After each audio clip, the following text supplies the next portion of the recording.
Hey everybody, welcome to another episode of Inbound Now. I'm your host, David Wells.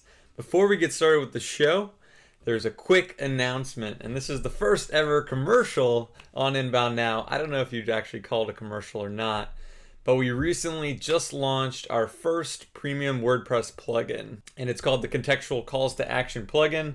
So if you have a WordPress site, what it allows you to do is contextually place calls to action that are relevant based off a number of different criterias. I'm going to give you guys a link in the show notes, and if you just head to inboundnow.com/CTA, you can check it out, see demo videos, and see how it can help you serve better targeted calls to action on your site, convert more visitors, and drive more leads. So that's my short pitch for today. Without further ado, here is the show. Hey everybody, welcome to another episode of Inbound Now. I'm your host, David Wells, and with me today is Noah Scalin. Noah I caught at South by Southwest. He gave an awesome presentation on one of his books called Unstuck, 52 Ways to Get and Keep Your Creativity Flowing at Home, Work, and in the Studio. And I thought it was really inspiring, so I reached out to him and asked him to come on. So welcome to the show. Thanks so much for having me. Yeah, absolutely. So I wanted to pick your brain really on the creative process and really kind of have the audience take away the sense that they can be creative too, and it's not a born innate trait that you're either born with or you don't have it. So let's dive into it, shall we? Okie doke. All right, cool. So in your presentation, you kind of talked about a project that you did that kind of helped you get out of a creative rut, and that was the Skull project. Can you give us a little bit of backstory on that? Yeah, sure. Basically what had happened is, I've been doing my own creative work for a long time. I run a graphic design company, and so I've been doing creative work as a living for many years. And I hit a place where I was actually really stuck creatively. I just wasn't inspired by the work I was doing, and I was really feeling like I wasn't making stuff that I loved, and the clients, I think, weren't getting the best they could get. And so I was like, what can I do about this? And kind of just randomly was like, why don't I make some of my own art? And the concept was I'll make a piece of skull art every single day for a year, which sounds really random, but it really was. It was me just sort of arbitrarily going, hey, this will be a fun thing to do. And it ended up turning into this crazy project, which actually is still going on now. We're actually in the sixth year of it. So for something that was supposed to be a 1 year long personal project, it turned into a giant, massive community project. But I got a ton out of it. And so what's happened since then is I've spent a lot of time talking to people about, what really is creativity about, where does inspiration come from, how do you manufacture this, especially in a working environment, because that's what I was trying to do for myself, and I got a ton of benefits from it. And so even though it's sort of this silly, weird, random thing, there's a ton of really great stuff that came out of it, and that's what I've been sharing mostly. Gotcha. So I guess speaking about like the workplace, how do you kind of foster a creative community, inside of your workplace and really, because I think getting started on projects is one of the hardest pieces, right? Where people kind of have that blank page syndrome. What are some ways that you pull, inspiration? Wow, I mean, it's a big question, and there's a lot to it. I think, one of the things I learned doing my project, and what I really encourage people to do, is to really think small. And I think a lot of times, we're told to think about the big picture, write a novel, change the world, make all this money, whatever it is huge stuff, and it's really hard to do. And yeah, the blank page is horrible. And so if you can really just start with very small, very manageable tasks, and for me it was like, can I get one little thing done each day? Those add up to the big stuff, And so really trying to break things down very quickly into small, manageable parts that are accomplishable, less stressful, less overwhelming. And then trust that the process works, that if you do a lot of little stuff, it does add up to the big stuff. And so making it sort of easier and more fun, too. There was really no penalty for me screwing up on what I was doing. And I gave myself the freedom to do work that was like, hey, I'm just going to try stuff and I'll throw it out there. And once I started doing that, I got a lot of great feedback on things I normally wouldn't have shared with anybody. So that was another cool part of it, was just sort of like letting go of what I call preciousness, this idea of being like, oh, I've got to make perfect stuff every time, and I've got to, really spend a lot of time working on it. Instead, it was like, how about this? How about this? How about this? And, not all of it stuck, but the things that people responded to sometimes weren't the things I expected. And then I had an opportunity to spend some time revising it, making it better later.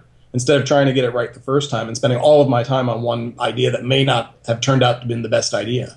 Right, right. And do you think it was easier letting go of that preciousness because you're working on like the Skull project? It wasn't, your day job. It was just something kind of tangential to what you do.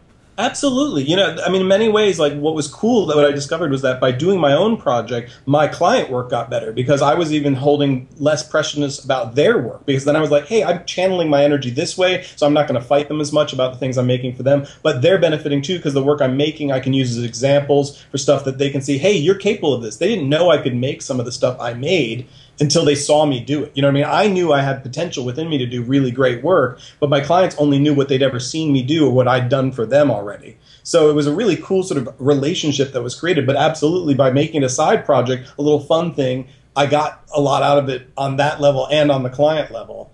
And now it's like, I can turn to those skills at any moment. The stuff that I developed during the project becomes this wonderful bank of skills and bank of work that continues to benefit my client work. Right, right. And that was because you were using a lot of different mediums, right, to actually create the skulls, right? Yeah, I mean, my goal was to make a different skull every single day for a year. And of course, those are easy things to say and much harder things to do. And as I moved forward each day, it got harder and harder because I used up the skills I already had. And it turned into like, oh my God, I don't know what I'm doing now. And that was frightening. And a lot of people wouldn't put themselves in that situation normally intentionally. And so, by forcing myself into basically out of my comfort zone, I ended up with, a lot of interesting opportunities and learning what I was capable of and discovering skills that I didn't know I could have or could do just because I felt obliged to do it. And, that was a key thing to the project was that I set up, time limits. I had to get it done in a day. I set up things like, I had an audience that was watching me, so I felt obliged to finish the work. I mean, a lot of times people don't do stuff because there's no incentive to do it. And you're saying like, starting on a project is really hard, and I agree. And I wouldn't have gotten started had I not told people I'm doing this, and had I not said I'll be done by this time. And the second you do that, you're at least certainly I feel much more obliged to get it done because somebody else is now watching, paying attention, going, hey, where's that thing you said you were going to do? And, I ended up doing much more and much better from that. A lot of people want to keep things secret, private, not share them, not tell people. And I really encourage just to push beyond that and say, you know what, put it out there. I know everyone's afraid of looking like a fool and getting in trouble and doing the wrong thing, but I never had the negative piece. I always got the positive from doing that, from putting it out there. Gotcha. So would you recommend almost like having a goal buddy, let's say, where it's like, hey, I'm doing this thing, make sure that I'm doing it? Absolutely. A goal buddy, a goal office. I mean, really, if you're talking about doing it in an office environment, how public could you make it? Because honestly, once you see everybody's looking at it, you're going to get this group of people saying, go, or I want to do it too, or participating, or collaborating, which is another one of those key factors. A lot of times people think they have to get this stuff done, creative work, alone. And it doesn't have to be done alone. In fact, it shouldn't be. And when it really gets good is when you do start bouncing ideas off of other people. And so once you bring in those people, you'd be really surprised at the outcome that happens. And it's always greater than the sum of the parts. It always ends up much bigger and much more interesting when you make that effort to reach out to other people and have them participate instead of being like, oh, this is all on me and I've got to have it within my head and solve all the problems. And, it's that real egotistical thing that gets encouraged a lot. But it doesn't matter. I mean, in the end, the Skull Project's my project, but lots of people worked on it and helped me with it. Right. Gotcha. So, like, doing it on a day-to-day basis, though, it's like, I feel like a lot of projects get set out. They're very ambitious, like doing something every single day. Is that something you absolutely recommend? Or maybe you should cut it back, like, all right, I'm going to make sure that I do this every week and then, like, ratchet up to every day or something like that? It's entirely up to you. I will say a year-long daily project is a marathon, and not everybody wants to run a marathon, and certainly not everyone wants to run one continuously one after the other. I mean, it's a big thing, and so some people I know have built up to it, so they've done some practicing and be like, okay, now I'm ready, I'm going to jump into it. But I do find that it takes the special person to actually complete it, because a lot of times what happens is people say, I'm going to do it, and then they never even start. The more important thing is starting and doing it. And if a year is too daunting, if it's too overwhelming, 100 days, 30 days? How about 24 things in 24 hours? I mean, it's just a number to set to give yourself a goal. And so that goal could be anything. I know people have done very well with 100-day projects who've gotten book deals out of them. I mean, just from 100 days. I know people have done weekly projects and gotten record deals. I mean, like incredible stuff for doing once a week for a year. So, yeah, I mean, it's just a number, but it's so that there's a goal. Because honestly, if you just say, I'm just going to do this daily forever, too daunting, too overwhelming. If you say, I'm not going to make any restrictions on myself, then there's no reason to do it. You need the incentive, you need the push, and the reason, and also a goal, right? I'm almost done. It's getting closer. There's some relief to it. When you cross the finish line at the end of a race, you're tired and you've pushed yourself really hard, but there's an end. So all of it helps, because work a lot of times doesn't have that. Work is just endless, and you might have project that ends, but then the work just keeps coming and coming and coming, and that can really grow.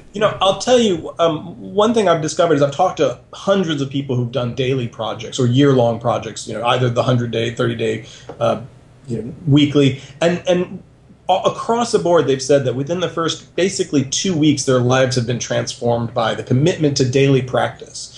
And that's the thing that's interesting for me, is that it doesn't matter even if you get to the end of the year, you get an experience right away. Within a few weeks, you start seeing your world differently. You start seeing opportunities around you, and it's the same as all other practice, right? Practicing yoga, practicing piano, practicing whatever, French. I mean, anything you practice, you get better at. But people don't think it applies to creativity. And that's what I really want to emphasize, that, you don't have to practice it daily for a year. Most people don't, but you can just do, a small commitment to it, and you still get a huge benefit from it. Right. All right. I just remembered exactly what I was going to ask. So with your feedback loop that you had, was it mainly your blog that you were posting, hey, here's my skull today, and that kind of that feedback mechanism of people like, oh, that's awesome, So do you recommend that people, publish what they're doing on a daily basis to get that feedback? Absolutely. I can't emphasize enough that the public aspect of it, for me and for a lot of people, is really key, because it's so easy, if it's in your head or private, to just stop, and there's no penalty for it. And when there's a public there, not only do you feel obliged to show up, but then you get encouragement when they see it and they like it, and new opportunities come from the public piece. So it doesn't have to be a blog, though I think that's a really easy, nice way to do to reach a really huge audience. But even within my circle of friends and family, them knowing about it, they participated in the project, they encouraged me as well. But the blog was what allowed it to go worldwide and to bring me a lot of really incredible opportunities. Gotcha. So with the feedback people get, I think one of the major problems, and the reason people think, oh, I'm not a creative person, is because back in kindergarten or something, they drew something and their teacher was like, that's not right, or something, right? Yeah. And they got that initial oh, you did it wrong. So now they're afraid to try things. What would you say to those people to get them out of that? That's a tough one, and you hit the nail on the head, which is that really everyone is creative. Everyone was born creative. Everyone's made art. I mean, there's no one who wasn't an artist when they were 2 years old. Everybody made a piece of art. So somewhere along the line, somebody told you weren't good, or someone said, well, you're not good as someone else, and so you sort of pulled back on that. And so a lot of what I encourage people to do is to sort of have this willingness to what I call, it's making a fool of yourself, but to put yourself out there, take a little risk, discover that it doesn't matter, it's not about doing good work, but that it's really a weird thing, but it's really the quantity over quality thing here. Producing a lot allows you to get to some really cool opportunities. And so even if it's just ideas, a lot of times when I do workshops about this, I'll force people to make a lot of ideas in a short amount of time. And what we always discover is that the best idea they had wasn't the first one, or the second one, or even sometimes the 10th, but somewhere along the middle. I mean, there's tons of ideas, and then they got some really cool, unique ones. But it's that willingness to keep putting them out there, even if this first few sound silly, or even if the 10th sounds silly, that the 50th might be a great one. But how do you get to that point? And so it's a willingness to sort of throw things out there, try a bunch of stuff, be comfortable with letting it go, and not worry about oh, they're going to make fun of me, or it's bad, or put a judgment call. We don't, on my own blog, we share work from people of all different ages, all different skill levels, and there's no critique. It's not about the quality. We don't say you're good, you're bad, because that doesn't help. What we really want to do is just yes, keep producing, because it does inspire people, and then those people inspire you in turn, and there's that feedback loop that happens by just putting it out there. Right. And yeah, so and that also kind of happens in brainstorming, right? Where you're in a group of people, sometimes there's a dominant voice in that group of brainstormers, right? And maybe the more socially, awkward people don't share their ideas, right? And I think that's one of the biggest kind of problems with brainstorming and throwing ideas out there. Yeah, it's interesting, because I read a thing recently about how they've done some studies on brainstorming, and the fact that it isn't that every idea is a good idea. That's not what it's about. It's just that you need to get through some bad ideas to get to some good ideas. And if people shut down when they put out a bad idea and everyone goes, that sucks, and then they don't say anything else, that's the problem. You know what I mean? Versus oh, that's a great, let's try that, and it's a terrible idea. You don't have to try. Just keep going, though. Keep moving, because then you'll get to it. And what a lot of people find with creativity that I think is interesting is that it's not a well that you use up. You don't have X number of creative ideas in your life and then you're done. It's that once you start doing stuff, making things, being creative, putting yourself out there, taking these steps, you get momentum. And the momentum is really where the great stuff comes from. That once you're moving, you'll find there's a tendency to keep moving and make more things and make more ideas. And so a lot of what I do in the Unstuck book, is really just encourage people to do a lot of little silly things, small amounts of time dedicated to it. Because I get that the year-long project thing is daunting. And so I'm like, look, just try this little stuff because you're making something. And the old writing exercise was like, you just write for 30 minutes and you're not allowed to stop. So that way you're not judging yourself. And so people just write and write and write. Right. Because eventually you've warmed up your engine and now it's moving. And the hardest thing is to go from zero to an idea. It's very hard just to be like, I'm not going to do anything, and then boom, an idea comes to me. That's not the reality of it. But people assume, oh, it's the spark, right? It's the gods that throw the lightning bolt at your head, and and the music inspiration shows up. And it's not that at all. It's really just doing stuff, and then eventually good ideas come because you've done stuff. And over the course of my project, I made a lot of things, and a percentage of them I think are really good things that a lot of great stuff has come from, and the percent, a lot of them are okay things, but all of it was worth doing and worth going through the experience of. And for me, the daily thing what was cool is that it showed what I was capable of. Like a marathon, I was like, wow, I could do this. I know what I can do now. And that's really a cool thing as well, to show other people. And so all of that stuff is beneficial, regardless of whether that final outcome is like, look at this amazing thing I made. It's just, here's this experience I had, which is worth having. Right, right. So from the book, from the 52 ways, which is one of your favorites for finally grabbing that spark? Wow, I mean, all of them are great, and it really depends on sort of the amount of time you want to commit and the amount of effort you want to put into what you need to do. And so, I mean, there's some huge projects where I'm like, if you really want to make a commitment, here's some fun stuff to try, which is, a lot of it is about getting out of also your work environment. Like, I really find that people look for creativity on the internet and they sit at their desk all day. It doesn't happen. I mean, what happens is you got to get up and away. And so coming up with projects that force you to go outside or force you to turn off the computer or any of those things, and there's several in the book that are like, just spend an hour without using your computer and try to get your work done. See if you can do it. I mean, it would be hard for me. I'm a designer. I work on the computer. But I do things with my hands. And so when I sort of intentionally take that chunk of time and go outside or whatever, go look at clouds. I mean, it's silly stuff like that. Well, I'll say, like, just spend some time doing those things that were the fun things you did as a kid, because then your ideas will come. I know for me, my best ideas often come on my bicycle when I'm just, I have nothing else to do but to get pedal and go from one place to another. Right, right. It's when you take your mind off that task you've been just focused on forever and you go do that other thing, like as simple as riding a bike, right? And then it's like, oh, yeah, right? Yeah. Giving yourself the permission to do that is really important. And so, again, that's why the projects in the books are sort of like, well, look, it says I have to do it, so I'll do it. Instead of being like, well, I wonder if I could go outside. Instead, in a way, I'm like, here's permission. Here's your project. Here's your thing to do today. So one of the big ones at the end of the book, because it's organized by time, so it's like 30-second projects at the beginning and multi-hour at the end. One of them at the end is to find the entire alphabet in natural forms or just in your environment. Like, could you find the letter A, but not a real letter A, like made out of two twigs and a whatever that just happened to be around? Like, could you discover the entire alphabet in your environment around you, maybe in your office or maybe outside? And maybe you could do that over the course of a few weeks. Maybe you do one a day for the entire alphabet or something. But have a little task. I've been using Instagram lately as a way to force myself to keep making creative choices every day. So I'm always like, I got to make one good photo every single day. So I use that little, it's a free app and my phone, and it makes me look at the world differently because I'm constantly thinking, I've got to share something creative and there's an audience paying attention. So that, it works on the same principles of like little actions that keep you thinking. And then some of the photos I take, I think are good and could be, an inspiration for the work I'm going to do later somewhere else. Right, right. I try to do the Instagram thing too, but the problem I run into is like, I'm very much a perfectionist where I'm like, well, this shot, it's okay. I don't know if it's Instagram worthy though, right? Well, and that's interesting because obviously there's a sort of a gamification happening on Instagram, right? Because you get likes, and then if you get a lot of likes, you feel better about your work or worse, and that's hard, right? There's a judgment thing there.